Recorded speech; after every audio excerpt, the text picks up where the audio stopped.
Before we begin, let me tell you that the content that you're about to see is not a professional production and is a personal anecdote captured in self made videos and images. It is not exhaustive of all the stories and incidents and very raw and imperfect, just as we all are. It involves the story and presence of real people with feelings and insecurities who had in their budget ample time and some money, but used both in their best possible capacity. We all are unique in values and belief systems, so in case of any differences in perspective, try to listen with an open mind and hopefully you'll find something you can take back from this. Some of us have mastered the art of hiding in plain sight. Like being out there, doing everything, going out with friends, playing, talking, cooking, dancing, but not really authentically showing and expressing ourselves or our deepest thoughts and emotions. In my learnings through the past year about the mind and matters, I've understood that everyone at some point in their life experienced this. The reasons, factors, and triggers for different people are different, but I will not go into the depths of it. I can but talk of my own experiences and learnings from how I dealt with my mind. Honestly, that brave face and spirit can be held up for just long enough till one day you will realize you've been holding on for too long and you can't anymore, and one day you break down.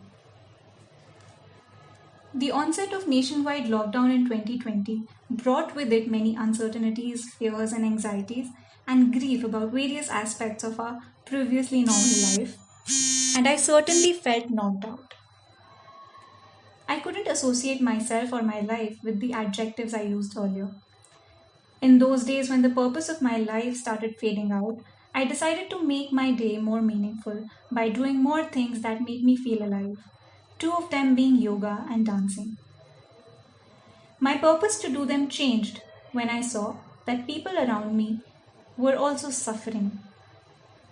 Doing and teaching this to them, I was also helping them and uplifting their spirits. The Ambar Mukherjee Beautiful Minds Award came in like a sign from the universe to push me in my own healing journey for my personal growth and also provided me with an opportunity to pursue my passions. I used the award money to do my yoga teacher training from the Sri Sri School of Yoga to improve my own practice and also teach others about this ageless discipline and secret ancient knowledge. Today, contorting your body into unimaginable asanas is labeled yoga. In the Yoga Sutras written by the great Maharishi Patanjali, he says, Yoga Chitta Vritti Nirodha. Yoga means restraining and controlling the modulations of the mind. It's always been about the mind. He also says, Heyam Dukkham Anagatham, that the purpose of yoga is to stop misery before it comes. My role model and guru, Sri Sri Ravi Shankarji says, to help and uplift someone's state of mind is the biggest act of service or seva.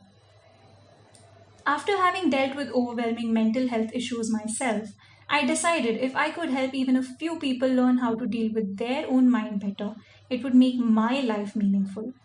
So I taught yoga to adults and kids with a team of other volunteers and also organized multiple yoga, meditation, and breath workshops, sharing priceless smiles and the knowledge that you are responsible and worthy of your own happiness. The practice of yoga can harmonize your body, breath, and mind at every level of your existence. Talking from experience, yoga works for anybody and anybody. During the time of COVID pandemic, we reached out and helped many people online and intend to continue doing so even in the new normal. I also used a part of the award money to pursue my passion for dance. I'm an amateur dancer but had received no professional training earlier. Over the past year, I started learning the classical dance form Kathak from Kalangan Sanskriti Kendra. What you're going to see on screen is the toughest piece I've learned so far.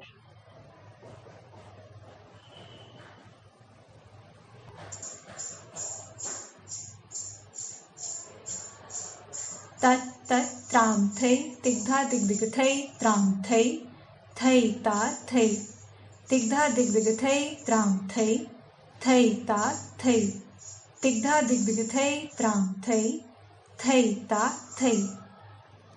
Clearly, there's a long way to go. I also learned some other forms, and associating with Kalangan Sanskriti Kendra gave me the opportunity to represent India on an international platform and showcasing the richness of Indian art and culture through the means of folk dances. I really stepped out of my comfort zone and tried things I never would have. Like I actually lifted someone and spun them around and even performed some stunts using sticks. Well, this was my journey so far, and I want to sum up by saying that I call myself a work in progress, and that in fact is my biggest learning. Even as a professional in design and architecture, we still call it a practice. So, our yoga and mental hygiene, you need to do it regularly and consistently to keep learning and maintaining and improving your level and explore the potential in you.